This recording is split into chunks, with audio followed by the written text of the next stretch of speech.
Kita semua tahu kan, istirahat itu penting banget buat pikiran dan badan kita.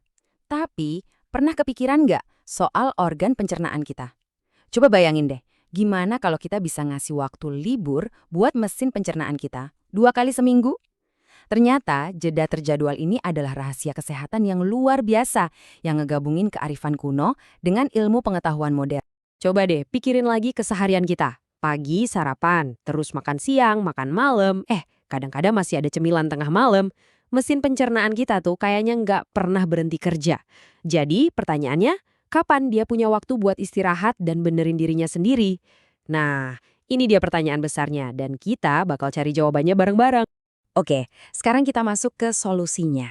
Gimana kalau kita kasih semacam akhir pekan khusus buat usus kita? Ini bukan berarti kita berhenti makan sama sekali loh ya, tapi lebih ke soal ngasih jeda yang cerdas dan terencana. Bayangin aja, sistem pencernaan kita itu kayak pabrik yang nggak pernah tutup, bener-bener kerja 24 jam. Dari lambung, usus, semuanya terus-terusan bekerja. Akibatnya apa? Yaitu, mesin ini jadi nggak pernah dapat waktu istirahat yang cukup buat perbaikan dan regenerasi. Nah, di zaman sekarang konsep ini ngetren banget dengan nama puasa intermittent atau intermittent fasting. Fokusnya itu bukan soal apa yang kita makan, tapi lebih ke kapan kita makannya. Ini adalah cara yang terstruktur buat ngasih tubuh kita jeda yang benar-benar dibutuhin. Tapi yang kerennya nih, ide ini tuh sebenarnya udah ada dari ribuan tahun lalu. Ini bukan penemuan baru sama sekali. Ini adalah rahasia kesehatan kuno. Sebuah praktik yang udah berakar dalam banget di berbagai tradisi di seluruh dunia. Salah satu contoh paling dekat sama kita ya, dalam tradisi Islam, ada yang namanya puasa Senin Kamis. Praktik ini udah dilakuin secara turun-temurun. Dan ternyata, di balik nilai spiritualnya yang tinggi, ada kebijaksanaan kesehatan yang luar biasa mendalam. Prinsipnya, mirip banget loh. Praktik puasa Senin Kamis itu pada dasarnya kayak diet 52 versi tradisionalnya. Dan keduanya udah terbukti sama efektifnya buat nurunin berat badan dan ngontrol gula darah. Ini bukti nyata gimana kearifan kuno itu sekarang divalidasi, dibuktikan sama sains modern. Keren kan? Oke, jadi apa sih yang sebenarnya terjadi di dalam tubuh kita pas kita ngasih jeda buat pencernaan? Yuk kita bedah mekanismenya. Nah, intinya tuh di sini. Waktu kita berhenti mencerna makanan, tubuh kita itu mengalihkan energinya. Fokusnya bukan lagi buat memproses makanan, tapi pindah jadi buat memperbaiki sel-sel yang rusak. Dan inilah kuncinya. Prosesnya bisa kita bagi jadi 4 tahap. Pertama, istirahat. Mesin pencernaan akhirnya bisa off. Ini langsung memicu tahap kedua, yaitu regenerasi, di mana tim perbaikan sel di tubuh kita mulai bekerja. Selanjutnya, tubuh kita melakukan detoksifikasi alami, bersih-bersih sampah seluler. Hasil akhirnya, optimalisasi. Pas kita mulai makan lagi, sistem pencernaan kita jadi jauh lebih efisien dalam menyerap nutrisi. Jadi, ini tuh lebih dari sekedar nggak makan. Ini benar-benar kayak neken tombol reset buat tubuh kita. Soalnya gini, di zaman sekarang masalah kita tuh seringnya bukan kurang makan, tapi justru kebanyakan makan atau overnutrisi yang akhirnya membebani tubuh.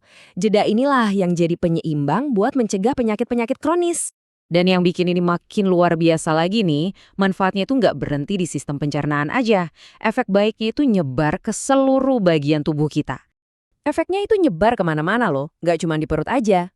Gula darah jadi lebih stabil, kemampuan tubuh buat bakar lemak meningkat, bahkan daya ingat kita pun bisa jadi lebih tajam. Penelitian juga nunjukin ada efek positif buat kesehatan ginjal, perlambatan proses penuaan, sampai kulit yang lebih sehat karena sel-selnya beregenerasi. Coba kita ambil satu contoh spesifik ya, gula darah. Riset menunjukkan kalau puasa rutin semacam ini bisa nurunin kadar gula darah sampai 6%. Angka 6% ini kelihatannya kecil, tapi buat mencegah penyakit metabolik kayak diabetes, ini signifikan banget. Gimana caranya? Sebenarnya simple. Kita ngasih pankreas, si pabrik insulin di tubuh kita, waktu buat istirahat. Hal ini bikin sel-sel tubuh jadi lebih peka atau sensitif lagi sama insulin. Jadinya, gula darah bisa diatur lebih efisien dan resiko diabetes tipe 2 pun bisa menurun. Terus gimana sama otak? Nah, seorang ilmuwan bernama Mark Madsen nemuin sesuatu yang keren banget. Puasa itu ternyata ngasih sedikit stres yang baik buat sel-sel otak kita. Jangan salah, ini bukan stres yang rusak ya, tapi justru kayak latihan yang bikin sel otak jadi lebih kuat dan bisa memperbaiki dirinya sendiri. Hasilnya, potensi daya ingat yang lebih baik dan otak yang lebih sehat.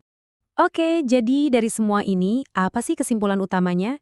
Intinya, ini bukan sekedar tentang melewatkan waktu makan. Poin paling pentingnya harus kita ingat tuh ini. Dengan berpuasa, kita secara aktif ngasih kesempatan ke tubuh buat memperbaiki dan meremajakan dirinya sendiri. Jadi, ini bukan tentang pembatasan, tapi tentang restorasi. Sebuah tindakan proaktif untuk kesehatan jangka panjang kita. Jadi, coba deh kita renungkan sama-sama. Cuma 2 hari istirahat dalam seminggu. Sebuah perubahan kecil yang kita lakukan secara konsisten. Coba bayangin, efek domino positif apa yang bisa dimulai dari situ?